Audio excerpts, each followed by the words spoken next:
आज सदन पे टाइगर जयराम मातो इस तरह से भाषण दिया जो कि पुराने अंदाज में जिस तरह से पहले जो कि रोड पे जिस तरह से टाइगर जयराम मातो गरजता था, आज उसी अंदाज में टाइगर जयराम मातो जो कि गरजे और सभी लोग जितने भी विधायक थे सभी लोग देखते रह गए क्योंकि टाइगर जयराम मातो इस तरह से भाषण दिए कि सभी लोग का बोलती बंद हो गया। तो सबसे पहले वीडियो क्लिप देखिए, उसके बाद बताते हैं। जब विभागों ने 13,400 करोड़ रुपए का मांग किया है तो फिर मात्र 7,721 करोड़ का बजट क्यों लाया गया? सबसे बड़ी बात, 8 महीना बीत जाने के बाद भी मात्र 42% राशि खर्च हो पाया है, तो फिर अनुपूरक बजट की आवश्यकता ही क्यों? और कहीं ऐसा सच तो नहीं कि सरकार का खजाना खाली है? और यदि सरकार का खजाना खाली है तो सरकार राजस्व प्राप्त करने के लिए क्या कर रही है? अध्यक्ष महोदय, जमीन की रजिस्ट्री में करोड़ों अरबों का राजस्व हानि हो रहा है। किसी जमीन की कीमत यदि 1 करोड़ होता है तो कागज में दिखाया जाता है 25 लाख। सरकार को राजस्व मिलता है 25 लाख पर और काला धन का इस्तेमाल होता है 75 लाख पर। महोदय, अगर मेरी बात पर आपको संदेह है तो किसी भी इस राज्य में अगर किसी भी बड़ा भूखंड, एकड़ों का भूखंड अगर उसका खरीद बिक्री हुआ है तो आप उसकी एसीबी के माध्यम से जांच करवा ले, दूध का दूध और पानी का पानी हो जाएगा। और चोरी साफ नजर आया है अध्यक्ष महोदय, कई आईएएस अधिकारी जेल की यात्रा कर चुके हैं। अध्यक्ष महोदय, मैं कोयलांचल से आता हूं और ईडी, जांच एजेंसी और तमाम न्यूज चैनल्स रिपोर्ट की मानी तो प्रत्येक दिन झारखंड राज्य में 1000 अवैध गाड़ियों का निकासी होता है। यदि एक कोयले की गाड़ी में 50 टन कोयला मान ले और 1 टन का मूल्य अगर 5,000 रुपए मान लें तो 25 करोड़ रुपए एक दिन का होता है। अगर 365 से गुना करते हैं तो 9,125 करोड़ रुपए होता है अध्यक्ष महोदय, यानी लगभग 9,000 करोड़ रुपए, जो कि आपके अनुपूरक बजट से ज्यादा होता है। यानी कोयलांचल से इतनी अवैध मात्रा में कोयला का कारोबार हो रहा है, अगर उस पर सरकार नियंत्रण कर ले तो आपका एक अनुपूरक बजट के बराबर वो राशि होती है, वो राजस्व आपको फायदा होगा। अध्यक्ष महोदय, अगर बालू की बात करें तो वो तो सरेआम है, सब अपने आंखों से देखते हैं। 1-2 अधिकारी ईमानदार होंगे तो भाई उनको जोहार होगा। बाकी अगर कोई भी बालू ट्रैक्टर, विशेषकर ट्रैक्टर से बालू की ढुलाई होती है तो हमें लगता है एक बालू गाड़ी 3-4 थाना क्षेत्रों से पार होता है और कोई थाना प्रभारी ऐसा नहीं है जिसका मंथली पर महीने का इनकम 3 लाख से 5 लाख रुपए केवल अवैध बालू से हो रहा है। अतः सरकार को मैं मानता हूं कि सरकार का खजाना खाली है, तो अगर खाली है तो इस प्रकार अगर लूट की छूट होगी, जो सरकार के खजाना में आना चाहिए था वो थाना प्रभारी के जेब में जाएगा, वो पदाधिकारियों की जेब में जाएगा। तो इसी प्रकार हम लोग छात्रों से कलेक्शन करेंगे अध्यक्ष महोदय। अब इसको भी झूठ मत कहिएगा, अखबार में दिया था कि जैक ने 35% 10th और इंटर का शुल्क बढ़ाया। मैट्रिक का शुल्क था 980, शुल्क कर दिया गया 1180। इंटर का शुल्क था 1100, शुल्क कर दिया गया 1400। मैं तो सबसे पहले कहूंगा कि जो शुल्क पुराना था अविलंब शुल्क बढ़ोतरी पर रोक लगाया जाए।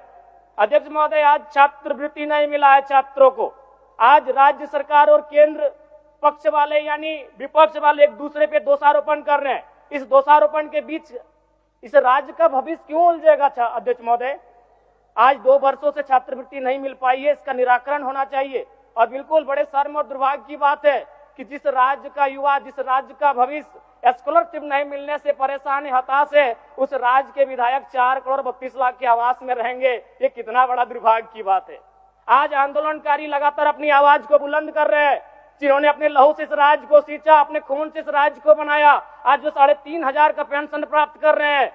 और जिस राज्य के मंत्री 6 करोड़ के आवास में रहेंगे और उस राज्य के आंदोलनकारी सम्मान नहीं पाएंगे जिन्होंने लहू से राज्य बनाया है, यह भी दुर्भाग्य का विषय। अध्यक्ष महोदय, अध्यक्ष महोदय, चाहे मान्य सदस्य सबको एक्स्ट्रा टाइम मिला है, इतने संक्षिप्त करिए आप। चलिए ठीक है। अध्यक्ष महोदय, बड़े सौभाग्य से हम 2 मंत्रियों के बीच में आते हैं। 32 और 34 दोनों साथ बैठे हैं, हमेशा यूं ही साथ बैठे, हमारी शुभकामनाएं। एक ही कुर्सी में बैठे हैं और दोनों के बीच हम आते हैं 33। एक बार भी मंत्री महोदय मेरे विधानसभा में गए नहीं। क्यों नहीं गए? योजना ही नहीं है, इनका दोष नहीं है। मेरे विधानसभा में कोई नई योजना, किसी के विधानसभा में मंत्री पद का कार्य क्या है? सिर्फ अपना विधानसभा नहीं होता है, कम से कम साल भर हो चुका है। एक विधानसभा तो इनको विजिट करना चाहिए था, अपने पड़ोस के जिले को तो विजिट करना चाहिए था। तो ये तो सच्चाई है अध्यक्ष महोदय।